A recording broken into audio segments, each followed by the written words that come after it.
وہ سارے کے سارے نام ان کے بارے میں یا ان کی زندگی میں ان کے ساتھ یہ ہمارے جو ہے دین رحمت اور دین محبت کے جو ہے علماء اور جو ہے ان کے جو ہے جو فقہا ہیں، جو خلفاء ہیں، انہوں نے ان کے ساتھ کیسی کیسی زیادتیاں کی، کس طرح سے ان کو پریشان کیا، ان کی زندگی میں کس طرح سے اجیرن بنا دی گئی، یہ ساری باتیں جو ہے میں اپنی کتاب میں اس کو میں نے پیش کیا ہے ایک سپریٹ پیراگراف بنا کر، تو وہ بھی پڑھنے اور غور کرنے لائق ہے۔ میں نے تقریباً سبھی سائنسدانوں کا نام لیا ہے، تقریباً جتنے بھی میں تحقیق کر کے ان کا جو ہے ان کے بارے میں نے غور کیا، تو تمام سائنسدانوں کے نام بھی پیش کیے میں نے، اور ان کے بارے میں بتایا کہ ان کی زندگی میں ان کے ساتھ کیا کچھ کیا گیا۔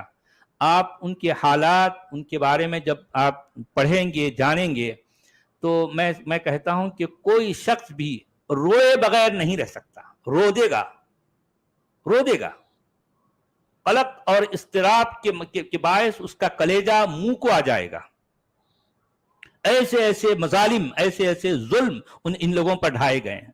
اپنے وقت کے عبقری، ایک جینیس پرسنز تھے، اتنے سارے نام یار، ایک سے ایک۔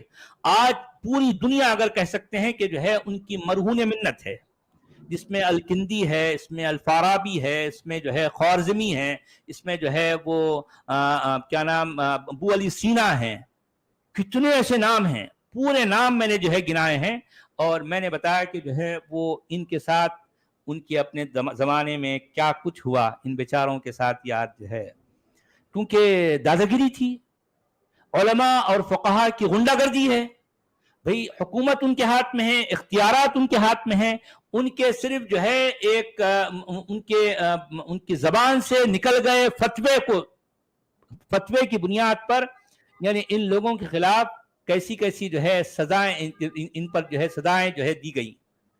یعنی اس میں کچھ ایسے ہیں کہ وہ انہوں نے جو کتابیں لکھی بھرے چوک میں، کھلم کھلا چوک میں یا کسی ایسے میدان پر جہاں لوگ اتنے سارے جمع ہوں، اور تو ان کی اپنی لکھی گئی کتابوں کو لے کر لوگ جو ہے ان کو بیچ میں ہاتھ پیر باندھ کر بٹھا دیتے اور ان کی سروں پر کتابیں، ان کی اپنی ہاتھ کی لکھی گئی کتابیں مارتے، یہاں تک مارتے کہ ان کا سر پھٹ کر ان کا دماغ باہر آ جاتا۔ جن کتابوں کو انہوں نے اپنے ہاتھوں سے لکھا اور اس میں علم و فن اور جو ہے علم و ہنر کے موتیاں ہیں، آج دنیا ان کتابوں کے بارے میں بتا کر ہم حیران ہیں کہ کیا کیا خوبیاں، کیسے جو ہے اس میں لؤلؤ و مرجان تھے جو ہے ان کتابوں میں۔ یعنی اس وقت کے علماء، اس وقت کے فقہا، اور پھر علماء اور فقہا کی ایما پر خلفاء نے جو ان کے ساتھ زیادتیاں کی ہیں۔ میں واقعی جو ہے جب اس کی جو ہے جب میں پڑھ رہا تھا ان کے حالات، میں نے جو ہے جب جاننے کی کوشش کی، تو میں لٹرلی میں کتنی دیر تک زار و قطار رو رہا تھا، میری آنکھوں سے آنسو جو ہے جاری تھے، میں تڑپ گیا میں۔